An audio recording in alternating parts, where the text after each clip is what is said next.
Приказната за Никола Мартин, или Мартини, денес во светската ликовна јавност познати како Никола Мартиновски, започнува во Крушево, неколку денови по Илинденското востание, на 18 август 1903 година. Доајенот на македонското современо сликарство е роден во виорот на тогашните случувања, на непопуслив отпор кон османлиското пустошење на македонската самобитност, а во неговиот генетски код како неповратно да се запишала неговата идна бунтовност, прогресивни идеи, оригиналност и нескротлив дух, кој што го одбележува неговиот живот, но уште посилно неговото творештво. Никола Мартин првите 6 години од својот живот, заедно со неговите тројца браќа и 4 сестри, и со мајка му Анушка, ги минува во Крушево, пошто се преселуваат во Скопје. Татко му Коста пак работел со штофови во Каиро, а подоцна во Алмажел во Романија. За среќа, имотната состојба на семејството Мартини му овозможила да се посвети на сликарството. Да ги прошета европските центри на уметноста како Париз и Букурешт и со знаењето, искуството од таму, заедно со вродениот талент, да создаде врвни уметнички дела кои стојат рамо до рамо и по вредност и по убавина со делата на еден Тицијан, Модилјани и Пикасо. Тука, во Крушево, во чест на великанот, за време на неговата полна креативна сила, е отворена и галеријата Никола Мартиновски. Како изложбен простор, автентично е адаптирана една од староградските крушевски куќи во самиот центар на градското јадро.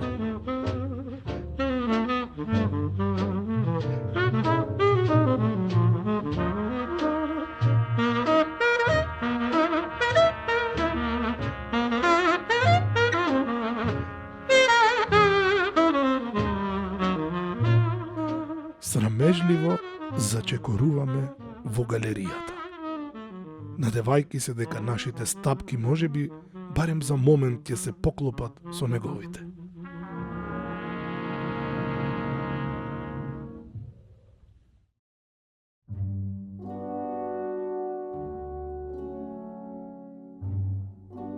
Надевајки се дека она што ќе го допреме можеби за кратко и тој го допрел. 2 века се веќе одминати од неговото раѓање, но тука сме со надеж дека автентичната поставка на едно време ќе може да ни долови макар мал мирис од неговото детство, дека ќе фатиме некој негов одраз додека чекорел во галеријата, дека можеби ќе го видиме неговиот лик, неговиот одраз некаде, било каде, освен во неговите автопортрети. А куќата во која е сместена галеријата на Никола Мартиновски е одслик на домовите во 19 век.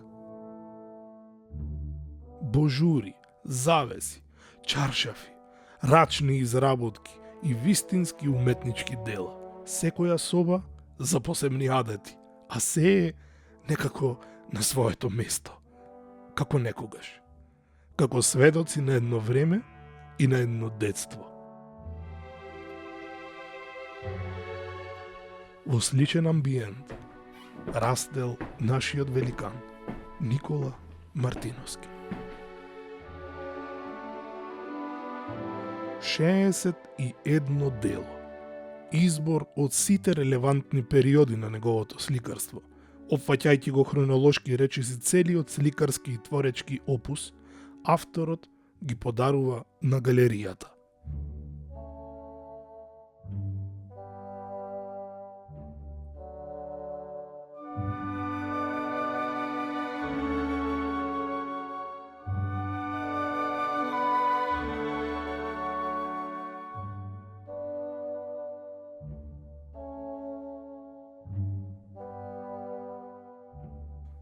Тука е и неговата доилка, македонската Мона Лиза, и приказ за еден цел континуитет на неговите иновативни стилови и концепти.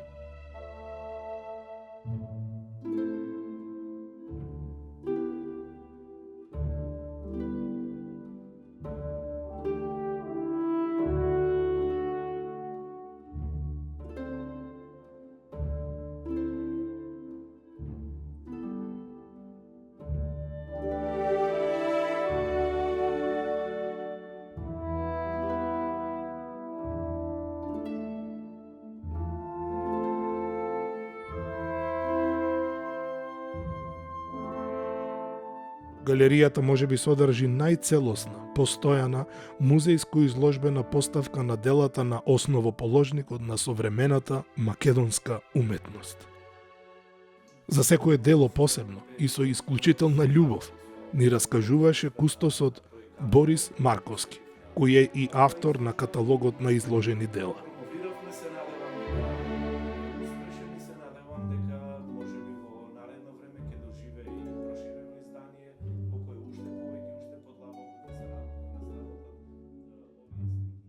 Не можам да не се запрашам. Што денес би била уметничката инспирација и преокупација на Никола Мартиновски? Какви се величенствени дела ќе ни оставеше, но и колку ќе беше уште повеќе значаен во општествен контекст, како што беше во неговото време.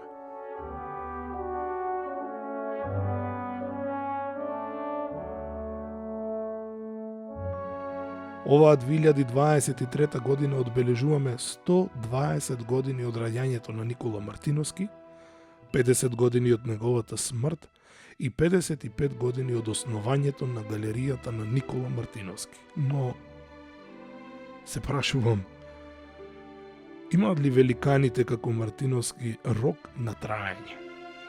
Географски бариери или можеби национални ограничувања? Но знам, Никола Мартиновски живеел и творел за и од својата земја, а оставил уметничко богатство за цела Европа. За сите нас да знаеме од каде сме и каде одиме.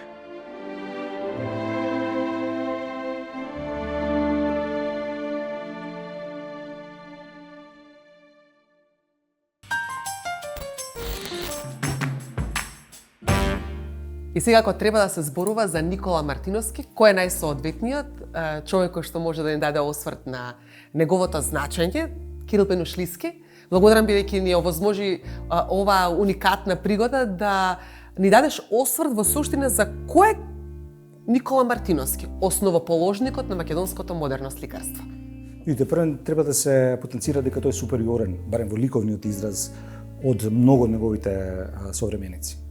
А второ, треба уште еднаш да се потенцира дека, барем во првиот период од неговата кариера, до 45 година, значи до ослободувањето на Македонија, тој е единствениот професионален уметник кој што живее и работи во Македонија. И точно во тие крајот на 20-тите, 30-тите, па и во текот на 40-тите години, тој има и улога во креирањето на културниот живот на претежно на главниот град Скопје, а и со тоа на целата држава. И овдека во тој период треба да бараме и уште едно посебно значење за македонската историја, а тоа е неговата улога во креирањето на модерниот идентитет на македонската нација. Главното што треба да се потенцира е неговата работа во подигнувањето на свеста за тоа што е модерна уметност и како се употребува таа модерна уметност. Веќе дадам еден пример, значи 29-та година за време на првата негова самостојна изложба во Скопје, откупена е само една слика. 37 година, значи неполни десетина години по првата таа изложба, веќе се појавуваат текстови кои што зборат за македонско сликарство, а го посочуваат Никола Мартиновски како најдобар македонски сликар.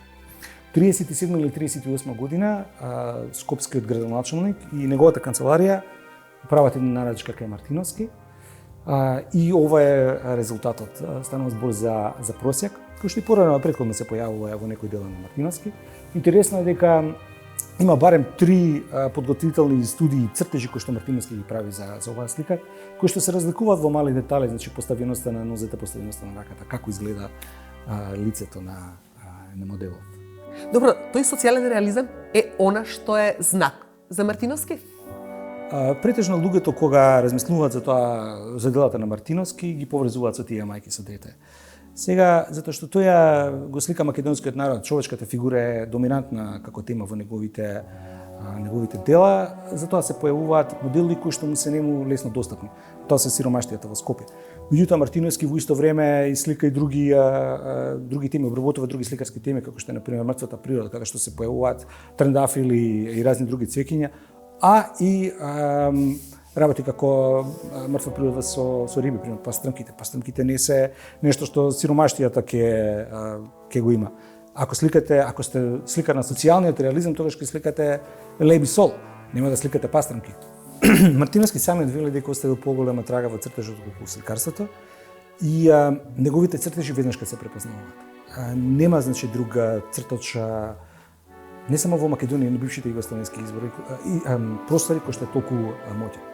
И кога гледате тој цртеж е со една непрекината линија која што полека го освојува просторот, има враќање на линијата, меѓутоа нема корекции. Соодносот на неговото око и на неговата рака е навистина совршен во тие моменти. Кога збориме за техниката, не може да напоменеме дека Мартиновски има и голем број на дела кои што се направени на стакло. Масло на стакло кој што е исто така исклучително необично. Посебно затоа што кога го изложувате завршеното дело, не изложувате страната која е сликана, двострани се. Задната страна, која што е заштитена према гледачот од тоа стакло. И ако треба сега Мартиновски да го дефинираме во контекст на неговото значење, кое што треба да го имаме на ум во 21. век, можеме да кажеме дека тој бил европски сликар кој што живеел во Македонија и ни ги донел сите потребни тенденции кои што требало да ги има современата држава. Па мора да признам дека мене ми се свиѓа како тоа звучи европски сликар. Може вака да ви поставам едно друго прашање. Ајде. Како би изгледал Мартиновски ако не се родил во Македонија, туку се родил например во Франција? Па сигурно ќе одевме на изложби во Лувр, да. Да, ево и сами си го одговоривте прашањето. Неговиот квалитет како уметник, како сликар е наистина супериорен. Таков друг уметник кај нас не се родил. Тој е влезен во член на Македонската академија на науките и уметности во првиот состав. Долгогодишен директор на тогашната уметничка галерија Скопје, денешна национална галерија на Скопје. Еден од основачите на Друштвото на ликовни уметници на Скопје, на Македонија, и еден од основачите на тогашното уметничко училиште, денесно средното уметничко училиште Лазар Личиновски. Меѓутоа, таа негова работа, културна работа, иде во претходниот период, кога е еден од основачите на Друштвото на пријателите на уметноста Јафимија, еден од основачите и главниот мотор на Сдруженијето на ликовни уметници на Вардарската бановина. Посебно, кога збориме за тој период, за 20-тите и 30-тите, па и 40-тите, треба да се има во предвид и македонската историја. После разловачкото, кресенското и леденското восстание, кои што сите катастрофално завршуваат по македонскиот народ. Имаме двете балкански војни кои што се водат на територијата на Македонија, за територијата на Македонија и разрнувањето на првата светска војна, Вардарскиот дел на Македонија е директно приклучен кон територијата на Јужна Србија. И во тој момент културната политика на империалистичкиот српски режим на таа држава директно го потиснува и го негира македонскиот идентитет и македонската посебност. Во тој момент македонската култура и македонската уметност се ословуваат како српски, а вообичаено е за уметниците кои што потекнуваат од овие територии да се именуваат како јужносрпски уметници или уметници од нашиот југ. Во истиот период Мартиновски, кој што е повторно единствениот професионален уметник кој што живее и работи во Македонија, прво ќе го промени своето презиме. И тоа ќе го промени своето презиме со додавањето на типичниот македонски суфикс ски на основата на своето презиме Мартин или Мартини, како што обично се подпишува на првите своји дела, за да добие таа форма Мартиновски, кој што мисли дека е најдобро ќе представи еден уметник кој што доаѓа од Македонија. И имам уште една информација која што потекнува од Антон Бауер, при формирањето на Македонската академија на науките и уметности се испраќаат дописи за потенцијалните кандидати до голем број на академици и научници на цела Југославија. Еден од тие бил и Антон Бауер, кој што е основачот на Хрватската гликотека при Хрватската академија на науки и уметности и основачот на музичкиот документарен центар во Загреб. Бауер вели дека седеле некаде на маса и Мартиновски со една голема горчина кажа дека Македонија не е Србија и дека тој не е јужен србин, туку дека е македонец. И Бауер после тоа додава такви изјави во тој момент не може да се слушна.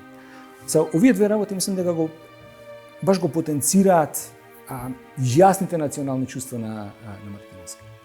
И едно 6 децении неговите дела беа синоним за модерната македонска уметност. И ден денеска пола век после неговата смрт, неговите дела се уште се најбарани дел од приватните колекционери, барем на модерната македонска уметност. Кирил, многу ми е убав муабетот, ама со низ нашиот разговор откриваме таа професионална страна на Мартиновски, зад анегдотите кои што се кријат во семејството, би сакала да зборуваме со Ана Мартиновска, која што е директен потомок на Мартиновски и на некој начин го држи во јавност присутно се уште презимето и наследството кое што тој го остава.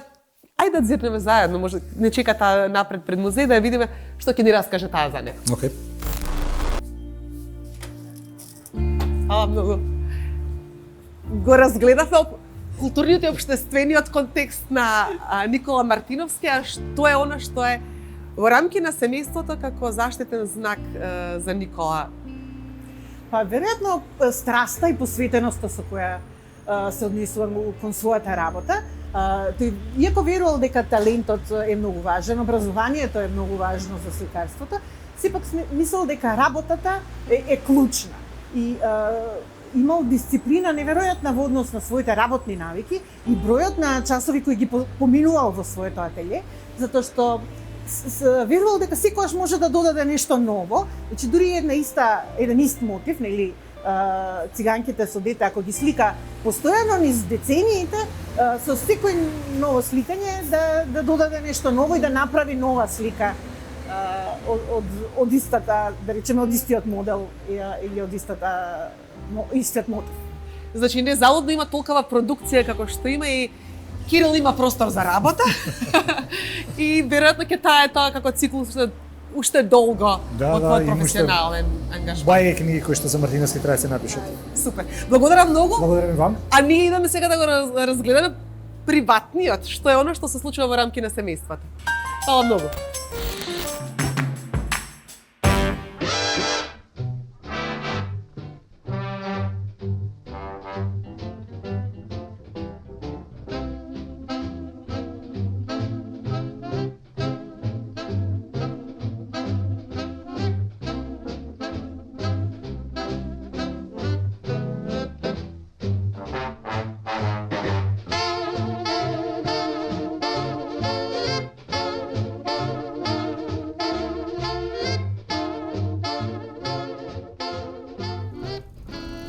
Веројатно ова може би највредната слика.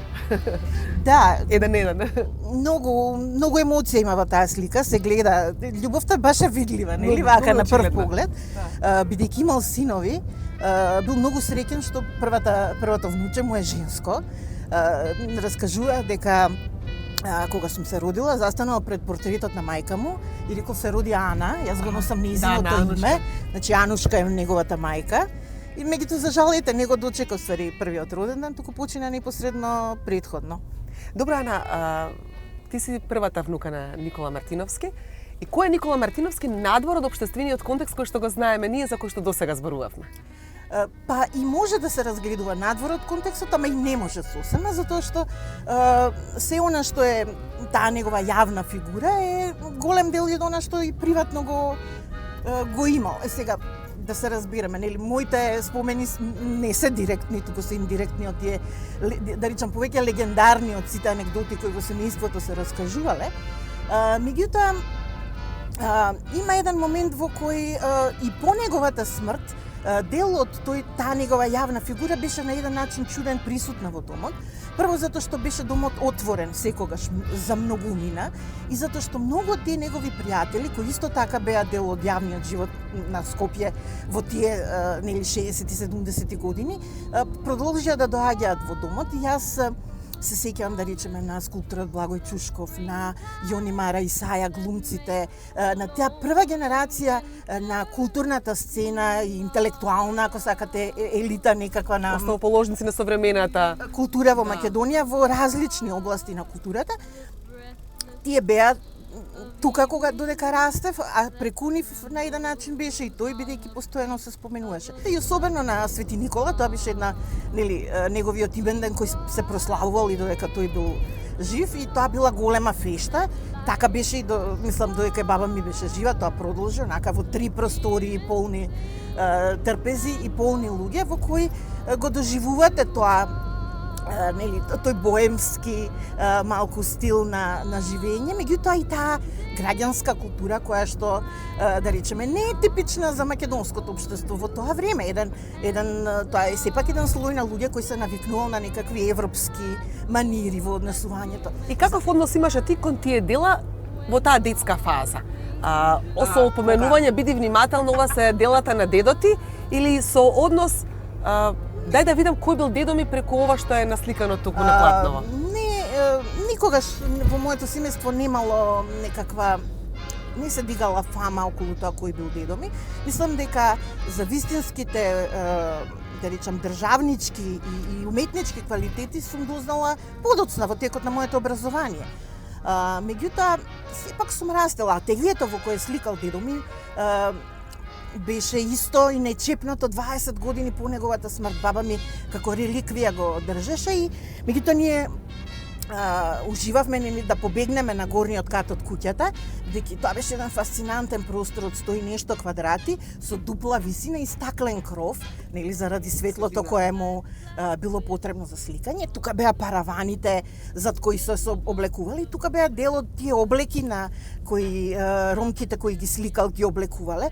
И најзабавната игра беше да чепкаме по тие облеки, да се обидуваме да ги облекуваме, и што се разбира, не наидуваше баш на одобрување, меѓутоа имам такви некакви стоеше неговиот штафелај, неговата палета, боите, се стоеше како во еден мал приватен музеј, многу децении по неговата смрт.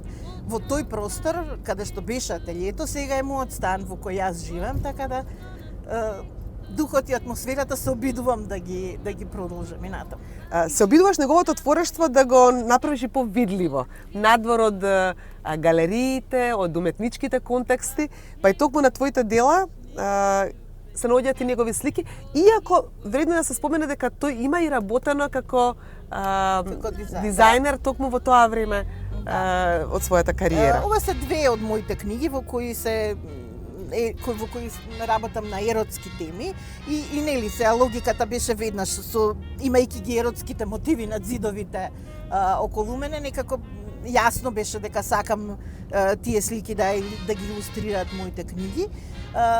За да ја заради семејното наследство, заради вредностите кои што се нетрадиционални, кои што се непатриархални и кои што се сосема во контекст на оваа тема дека еротиката, дека љубовта е убава тема која треба да биде инспиративна за уметноста, меѓутоа и која не треба да биде табу тема ниту тогаш кога тој сликал, ниту уште помалку денес кај нас.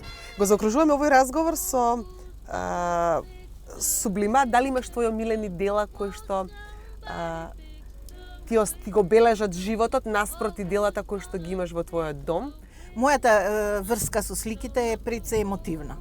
Јас не можам да гледам на сликите како што гледаат историчарите на уметноста, ниту како што гледаат обичните љубители на уметноста. За мене таа емотивна врска е секогаш најважна.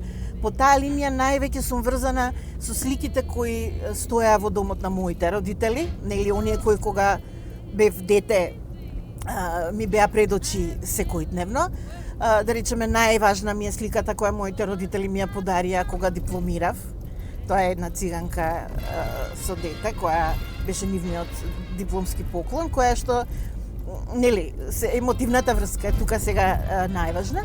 Меѓутоа, кога бирав од семејната колекција на слики и кога бирав што сакам да стои во мојот дом, одев многу повеќе на се она што не е толку препознатливо на прв поглед. Значи, одев не толку на традиционалните мотиви во неговото сликарство, туку многу повеќе одев на овие игри, на овие љубовни танци, на сите оние можеби експериментални, бидејќи нели неговото творештво е навистина обемно, илјадници слики се во прашање, се обидував да ги изберам оние кои што дури понекогаш некој ќе рече зарем и ова е дедо ти. Дали имаш денеска пригоди во кои што раскажуваш за дедо ти? Македонија сепак не е веројатно и ни Италија ни Франција во однос на заштитата на културното наследство. Тој го добива местото почесно во сите разговори, да речеме, сите тргнуваме, Мартиновски е првиот, Мартиновски е најважниот. Меѓутоа тоа практично не значи многу, за жал. Културните политики кои Македонија ги води не се такви да имаме сериозен однос кон основоположниците и можам да речам дека тој однос на кој е на некаква општа незаинтересираност, осем поединци се секогаш оние кои што сепак ќе се сетат и по некој повод најчесто ќе сторат нешто. Ти благодарам бидејќи ми зборуваше за убавиот, згоден човек од светски глас. Да, бил речиси 2 метра висок, бил секојаш денди, онака многу посветувал внимание на облеката, имајќи ги европските искуства зад себе, донел една нова мода во Македонија на носење на ешарпи, одела и се. Еве јас ви донесов дел од семените фотографии на кои може да се види тој негов стил со шапка и со ешарпи и дамите го сакале и тоа придонесува за тој негов боемски интелектуален имидж кој го имал во животот.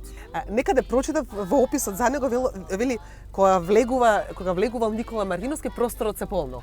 Да. И молк. Најчесто го дочекувал молк, бидејќи тој бил тој што бил после гласен внатре. Веројатно сум гласна на него. Ете тоа е можеби. Благодарам бидејќи дадовме гласност на оваа тема и направивме осврт кон неговото творештво, така што се надам дека ќе се смине ако ништо повеќе перцепцијата и одговорноста кон сето она што тој го остави го направи во земјата. Ви благодарам.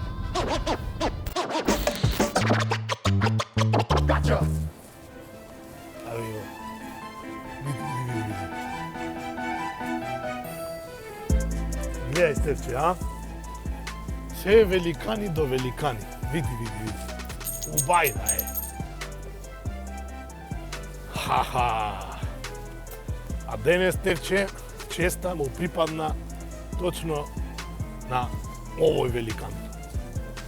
Господинот Никола Мартиновски. Човекот кој што со неговата уметност не задолжи не само нас, туку и цела Европа. Ти од кај знаеш толку за него? Се родил во Крушево, па живеел во Скопје, се шетал по Париз, по Букурешт. Само Охрид нема ништо, бате Стрезо. Шо нема бе ништо? А ништо нема во Охрид. Никола Мартиновски нема ништо во Охрид. Па шо има во Ти Охрид? мене ќе ми... Сега ќе видиш шо има во Охрид. Мислиш ти дека нема ништо во Охрид, немат во Охрид што немат. Ја го. Немат нешто што немат во Охрид, Стефче. Ај пуни се од дека. Шо е ова, бате Стрезо? Портрет на жена, масло на платно, изработено од вештите раце на господин Никола Мартиновски во музеот каде? Во Охрид. Како ја да знам дека ова е во Охрид? Сликата ми ја покажа. Слика, ко слика? Мај сега да трниме, дојме до музеот да ти покажам како да Што сум не што се расправам? не знам што се расправам. Па се има Охрид, па така бе да. И колку една слика има? Што не се јавиш негде? А што не се јавиш негде бе да Стрезо? Сите слики да му ги донесат во Охрид бе? Се да ви соберат таму се во Охрид да биде, кога ви се тргнала работата, некогаш на несакање кажеш нешто паметно, си вака ќе направим. Стварно зашо Бате Стрезо, не мислев ја сериозно да се јавуваш. Моментиш, тема. Ало, добар ден. Министерство? Стрезо на телефон. Справим муабет нешто со Стефче, сакав да предложам една идеја. Нели од Никола Мартиновски во музеот имате една слика? Да донесиме уш некоја. А? Од Крушево што се овие. Сите бе господи, сите ќе ги земе, ќе клајме Охрид. Како зашо, па појќе туристи, појќе луѓе ќе видат, појќе се... Да. Еми спомен куќа так треба, ќе фатиме, ќе однесиме. И спомен, кажеш.